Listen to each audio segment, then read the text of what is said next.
नमो भगवते वासुदेवाय। मार्गशीर्ष महात्म 14वां अध्याय। भगवान कहने लगे कि इस प्रकार मार्गशीर्ष शुक्ल पक्ष में एकादशी का व्रत करके द्वादशी को दूसरे दिन विद्वानों को यथाविध उपचारों से मत्स्योत्सव करना चाहिए। मार्गशीर्ष मास की दशमी के दिन बुद्धिमान नियम में स्थित होकर तथा विधि देवार्चन कर अग्नि कार्य करे, शुद्ध चित्त होकर प्रसन्नता से शुद्ध वस्त्र पहने, संस्कृत द्रव्य अन्न को पकाकर पंच पद को जाए, वहां पर पैरों को धोकर 8 अंगुल प्रमाण दूध वाले वृक्ष की दातून करे, दांतों और जीवा को शुद्ध करे और अच्छी तरह आचमन करे तथा आकाश की तरफ देखकर मेरा ध्यान करे, जिसके हाथ में शंख चक्र और गदा धारण है, जो कोटि और पीतांबर धारी है, कमल के समान प्रसन्न मुख वाले समस्त लक्षणों से युक्त है। इस प्रकार ध्यान कर हाथ में जल लेकर सूर्य नारायण के बिंब में ध्यान कर उसी बिंब की तरफ हस्ताजलि से अर्घ्य देवे और ऐसा कहे, हे पुंडरीकाक्ष, आज एकादशी में मैं निराहार रहकर कल भोजन करूंगा, आप मेरी रक्षा करें। इस प्रकार कहकर रात्रि में मेरी मूर्ति के समीप बैठकर विधिवत ओम नमो नारायणा इस अष्टाक्षर मंत्र का स्वयं जप करे। बाद में द्वादशी के दिन समुद्र में जाने वाली नदी पर जाकर अथवा दूसरी तालाब या घर में ही नियमानुसार स्नान करे। सबसे पहले शुद्ध मृत्तिका को लेकर इस मंत्र से देव देवेश भगवान विष्णु को प्रणाम करे तो मनुष्य उसी समय शुद्ध हो जाता है। यह मंत्र इस प्रकार है, हे देव, समस्त प्राणियों का आप ही से धारण पोषण होता है। हे सुव्रत, उस सत्य वचन से मेरे सब पाप नाश करो।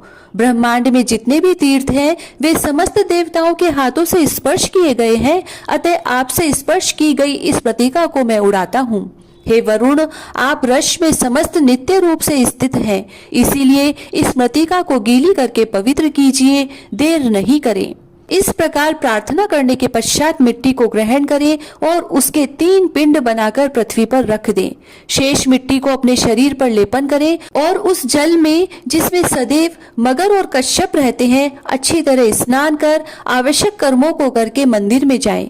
हे महायोगिन, वहां जाकर नारायण हरिदेव की आराधना करें और ओम केशवाय नमः इस मंत्र से चरणों का, ओम दामोदराय नमः इस मंत्र से कटिका का, ओम नरसिंहाय नमः इस मंत्र से हृदय का, ओम कौस्तुभाय नमः इस मंत्र से कंठ का, ओम श्रीपते नमः इस मंत्र से वक्ष स्थल का, ओम जयलोक्या विजय नमः इस मंत्र से बाहु का, ओम सवात्ने नमः इस मंत्र से सिर का, ओम रथांग धारणे नमः इस मंत्र से मुख का, ओम कराय नमः इस मंत्र से शंख का, ओम गभीराय नमः इस मंत्र से गदा का, ओम शांत मूर्ते नमः इस मंत्र से कमल का पूजन करें।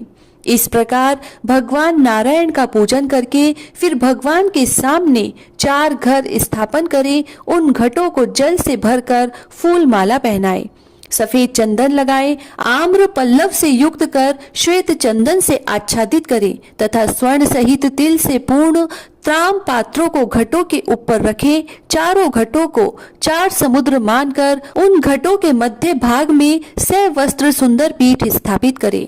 उस पीठ पर स्वर्ण, चांदी, ताम्र अथवा काष्ठ का पात्र रखें।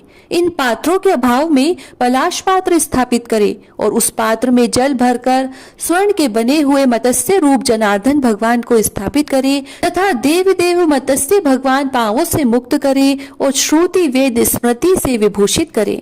फिर अनेक प्रकार के भक्ष्य पदार्थों तथा फल पुष्पों से शोभित करें। गंध, पुष्प, धूप, वस्त्रों से यथा विधि पूजन करें और कहें कि हे देव, जैसे रसातल में गए वेदों को आपने उद्धार किया, इसी प्रकार मत्स्य रूप से मेरा भी इस भव सागर से उद्धार करें। इस प्रकार प्रार्थना करके भगवान के सामने जागरण करें। अपनी श्रद्धानुसार प्रातःकाल होने पर उन 4 घटों को 4 ब्राह्मणों को दें। पूर्व दिशा में स्थापित घट को वह वृक्ष शाखाध्यायी को देवे और दक्षिण स्थित कुंभ को छांदोग्य शाखाध्यायी को देवे तथा पश्चिम स्थित घट को यजु शाखाध्यायी को देवे और उत्तम स्थित घट को इच्छा अनुसार किसी भी ब्राह्मण को देवे। यह विधि कही गई है। पूर्व के घट से ऋग्वेद, वेद ब्राह्मण, दक्षिण के घट से साम वेद, पश्चिम घट के घट से यजुर्वेद भगवान और उत्तर के घट से अथर्व वेद भगवान प्रसन्न हो। इस क्रम से प्रत्येक के लिए प्रसन्न हो। स्वर्ण के मत्स्य रूप भगवान को आचार्य के लिए अर्पण करे और क्रम से गंध, धूप, वस्त्रादि से विधि पूर्वक पूजन करे। जो इस रहस्य सहित विधान के मंत्र पूर्वक करता है और विधि के सहित दानादि देता है, उसको कोटि गुना फल मिलता है। जो गुरु को देना निश्चित करके वाद मोहवश नहीं देता है, वह मनुष्यों में अधम कोटि जन्म पर्यंत नरक की यातना को भोगता है। जो इस विधान का उपदेश करता है, विद्वानों ने उसी को गुरु कहा है। इस विधान से दानादि करे और द्वादशी को मेरा पूजन करे। अनेक प्रकार के उत्तम अन्न से ब्राह्मणों को भोजन कराए और अपनी शक्ति के अनुसार दक्षिणा देवे। के पश्चात स्वयं जितेंद्रिय और मौन होकर स्त्री के साथ भोजन करे। जो मनुष्य इस विधि से मत्स्य भगवान का पूजन करता है तथा उत्सव मनाता है, उस मनुष्य के पुण्य के फल को मैं कहूँगा, आप सुनो। यदि किसी के 10 लाख मुख हो और ब्रह्मा के तुल्य आयु हो, तो वह भी इस धर्म को कहने में असमर्थ हो सकता है। जो मनुष्य इस श्रेष्ठ द्वादशी कल्प को कहता है अथवा सुनता है, वह समस्त पापों से मुक्त हो जाता है। इति श्री स्कंद महापुराणे मार्गशीर्ष मास महात्म 14वां अध्याय समाप्त हुआ। जय श्री राधे।